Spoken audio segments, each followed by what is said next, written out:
weekend. Ira Epstein with your agriculture wrap-up, and this is your weekend edition for Friday, the 1st of November, 2019. We're about 1:45 in the afternoon as I'm doing this, and as you can see, you got a bump back up in the wheat and the beans today. Now, we heard a little different today. You know, we heard this morning from Commerce Secretary Ross and from White House advisor Kudlow that things were going very well, that the agriculture part of the deal with China had been set. Not signed, but set. Now we heard late today from the Chinese counterparts that in principle, things have been going very good and there's agreement, and it sounds as though everybody's looking for a mid-November signing. That has picked up the stock market. Remember, yesterday a big day down in the stocks, right back up. The Dow up today almost 300 points at one point here. You're only, 30 points away off the highs of the day. Dollar down, metal slipping back, and Fridays have been ugly days for the gold, so I'm not surprised by that. But in dealing with the ag markets, and that's what we have to look at, you know that the question is, what will China buy? The composition, are hogs going to be included? They're still breaking down. Is corn going to be part? Soybeans? You just don't know. So let's go to the charts to get an idea. And remember, on the weekend edition, we're going to start off with a monthly area chart of closes, and then all the other charts are going to be weekly rather than daily, that we do Monday through Thursday, so that we get an idea at the end of the week what's the picture. And to me, the picture is bullish. If you take a look at this chart, you've had a pattern on just closes with higher closes of highs, higher lows. The last break low close, in fact, was 837 and a quarter. The 18-month moving average of closes is 880. The market's well all over that by 924. So I'm going to say the bias of this market is up. And on a monthly chart, the pattern on just closes has been higher highs, higher lows.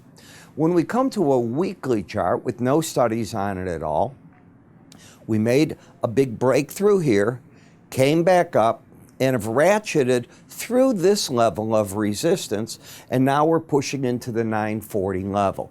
Interesting price moves, no question about it. When I put the swing line on it, and what a swing line does, and that's this line, it's going to look at the week before or the month before, depending on the kind of chart you have up here, and it's going to look to see, do you have a lower low, a higher high, do you close higher or lower when you have that? Next, it's going to look, do you have an inside week, and then outside weeks up and down. There's 5 different variables it looks at. In this case, we've been in a corrective mode. We've had the high and then a lower low week and another lower low week, but it still leaves in play the fact that you've had the legacy of higher lows, higher highs, and the market is still in a bull pattern. I next look to see what's going on within that pattern, and 2 of the main moving averages that I use, sometimes I use 3, a 200-day as well, but on the grains I find that the 100 and the 18 work the best, is I'm looking to see where the 100 is and the 18. Now the setup that you have here is not ideally bullish. In fact, when you had a crossover all the way back here last June, if you really look at it, these moving averages, you haven't been able to get the shorter term average, which is the 18 in red, over the green, the 100. So you still have not what I'm going to call a traditionalist bullish setup on moving averages, but prices over both. Now, when price first moves in markets, I always look to see, is there a major moving average anywhere above the market or below it? In this case, I'm looking above it. Once the market settled over the 18-week, I'm looking for resistance points. There may be no average here. We would have a Bollinger Band.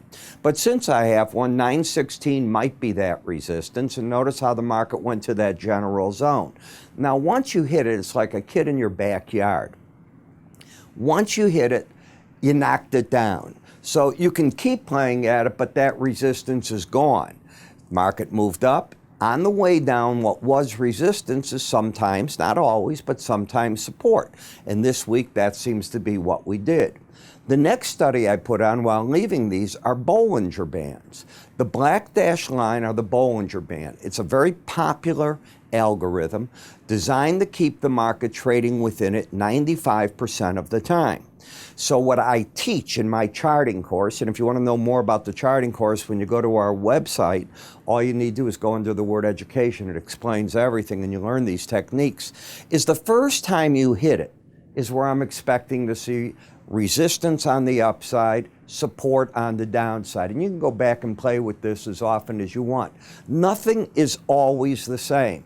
But to me, whenever I come back to an 18-week moving average of closes, like a pinball machine, it's a reset button. Just think of it that way. And sometimes even the 100, as you get back to the main averages, think of it there. But I always, and I teach in the course, it's the 18-week. In any case, we have a market that's in an uptrend, has hit a Bollinger Band, got through it, and that's not uncommon. You can slip slide a little bit, as you'll see, but then it came back into it, which it's done right here. Unless this market gets back under this low, and I'll take you to that on the current chart formation. This low was 881. On the weekly chart, you don't do any damage to the market. It can afford that. And notice, the 18-week is now higher than that. Next, I look at momentum. Now, on the weekly chart, I treat the slow stochastic study momentum different than I do on daily. To me, it's either pointing up, down, or sideways. It does not get overbought. It does not get embedded. It does not get oversold. It does not get embedded. It's pointing one of the directions. And I just see it pointing still, where a market is still pointing in an uptrend. It has not turned itself down. It's not overbought either. Just pointing in that trend, and the market is showing that. In the meal market, the pattern is one of higher lows, higher highs. It has not gotten up to the upper Bollinger Band. The support is at the 18-week average at 798.90. The resistance comes in two parts above the market. 314.80 up to the 322.70, the 100-week. Momentum up. The bias is up since the market closed over the 18-week average. And whenever you close over the 18-week, bias up, under it, bias down. What you don't want to take out is back here, this 289.30, that would break the chart pattern. Other than that, it can easily get back to that 18-week average looking for support.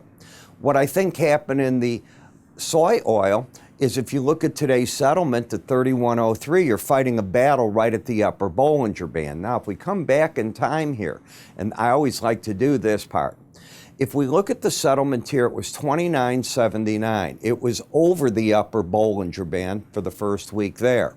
The next week, you're 29.83, right under the Bollinger Band, so it's not succession. Then you came back up, settled over it, and this week, right here, October 25th, you settled at 30.96 over it. So that's 2 weeks in a row.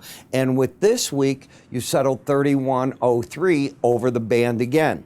So I have 3 weeks in a row where the market's over the band.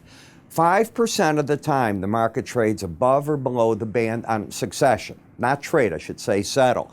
Therefore, I give the market a 2% probability of staying next week over that band. In other words, for the pros that are in the market and the trend's up, maybe there's a better way to buy the market under the band rather than paying over the band. That is one of the ways to think of it.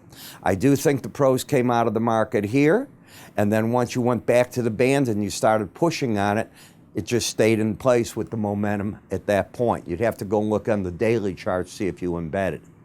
In the corn market, the battleground's pretty clear. If you don't see it, take my course. There's the 18-week moving average. You came down, you came back to it, fell apart, made a run for the lower band, stalled out for a couple of weeks right here at the 100-week. Remember what we just talked about. If you get under it on the way back up, it's often a resistance point. Did it. And then if it clears it, maybe you're going to make a run to that 18-week, which you've done, and you have not taken out that high. So what we have is a market with lower highs, lower lows. It's countered by momentum being up. The bias of the market, as you can see how we settled at 289.25, just under that 18-week average. What would turn this chart bullish in terms of just chart action? Throw the name of the chart off, throw risk away. Taking out this 402.5 area is necessary, because what you have now is lower highs, lower lows. That's the number you got to take out. If you did, you'd have higher lows and a higher high. Till that occurs, the bears have control of the market at this point, but they are fighting momentum, which is going the other way on them. In the wheat market has a pattern of higher lows, higher highs, support in the market down to the 18 and 100 week average of closes. The bias is up since you're over the 18 week. Momentum is still up, has not turned down, so I've got two levels of support in there. And what I don't want to see taken out is 476 and a quarter if you're a bull on the market.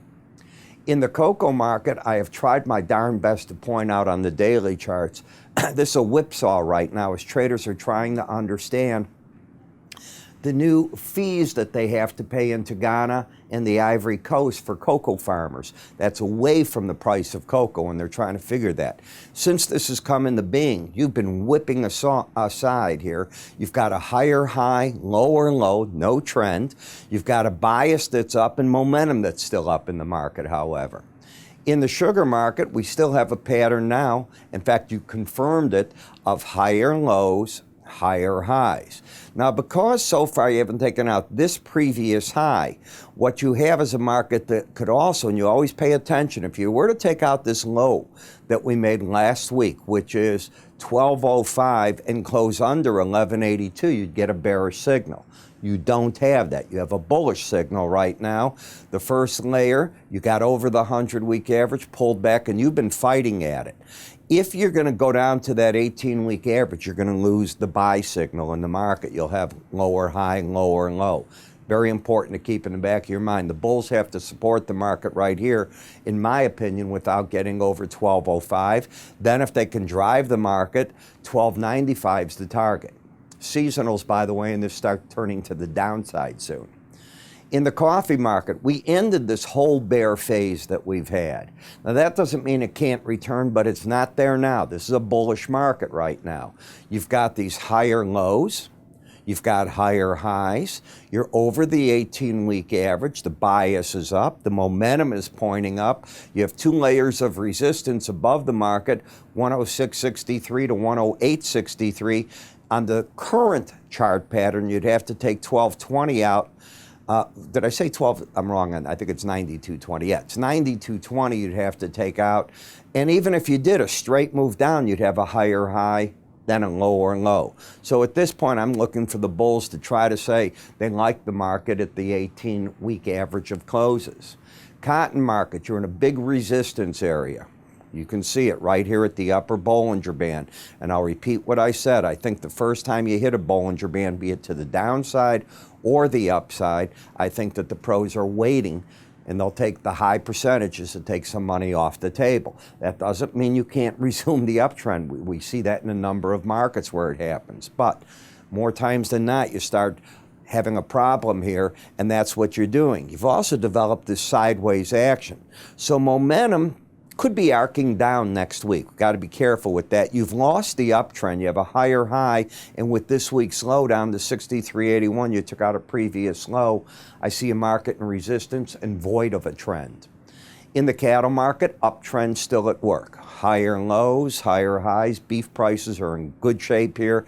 You've got momentum up, bias up, but now you've just hit the upper, and you can see this. Let's take last week off. You just hit the upper Bollinger Band. I'm expecting that the pros took some money off against that, and the combination of the 100-week average of closes, and on pullbacks, I want to see how that 100-week holds up against that 115 zone. That's 400 points lower. It's not a little bit lower. In the hog market, well, this low is actually under the low here. So I still have a lower low and a higher high. Now, that can change on you very quickly. How? If this week's low is not taken out of 63.45. The swing line, since I created it, I know what it does, it's going to be to the upside. So the key for the bears, if they want to try to get control, is not let that occur. If you clear that resistance is to the upside, here's your two numbers, 68.35 to 68.72. Those are the resistance points in the market. I wish I could say there's something here. I think that we're all looking to see, does China do any pork buying from the U.S. or not? But that brings me to what I do in the morning for you, because I'm sure when you wake up, you're going to say to yourself, what's going on in the market? And what I do is I bring you up to date very quickly. I've recently incorporated telling you what's going on in Asia, what's going on in Europe, and what the U.S. is looking for. Now I'm putting together so you see it in writing right in front of me as we start off each morning subscriber video. So you're having your cup of coffee ideally. I've got mine. I promise you there's a cup of coffee next to me. Sipping away, and I'm going to review 40 charts on futures and 5 or so ETFs. The idea here is to get you going for the morning. I record this and have it out before 7 a.m. typically. Therefore, I begin the recording before 6 a.m. I've already seen what's going on. I've got an idea of those markets, and my job is to bring you up to date with the chart action as to what we're seeing. Now, we're going to cover Bollinger Bands. We're going to cover more moving averages than you have here. We're going to throw on window envelopes. We're going to also look at these markets always in the same sequence. And yes, if you're on the website looking at it, there's a slide bar on the video, and it's going to light up and say meats, grains, whatever the market is that you're looking at. And you don't have to watch. Let's assume you don't want to look at stock indices. Just drag. Let's assume that's too hard for you. On the side, on the website, we've got this all listed out in the same way you see it to my right here. Just click the market you want and away you go. Each video is about 20 minutes long. They're not short. They're not meant to be. They're to tell you buy here, sell there, do this. Very specific, unlike the general parts that I do here that you see on YouTube. And as I said, this is a subscriber video, so no. Don't. I had one person write me recently, you know, I'm a paid person. I don't want to see ads on YouTube, but I don't want to go to your website to see my subscriber video. It's my subscriber video. It's not out there on YouTube. It costs $7.95 for the first 30 days. After that, you have 2 choices. Well, 3. You can stop it. You don't have to do it again. You can stay with it for another 30 and so on at $15. But a lot of people also buy it a year up front they pay. That's $13 a month, $156 a year. Now, if you think about it, that's 3 cents in the grain market. 1 month, it's not even a cattle tick, a tick. Corn.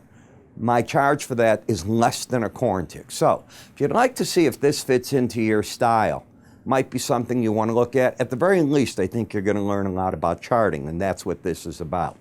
Go to our website, www.iraepstein.com. Under the word research, you'll see morning subscriber video. Some of you may want the full commentary.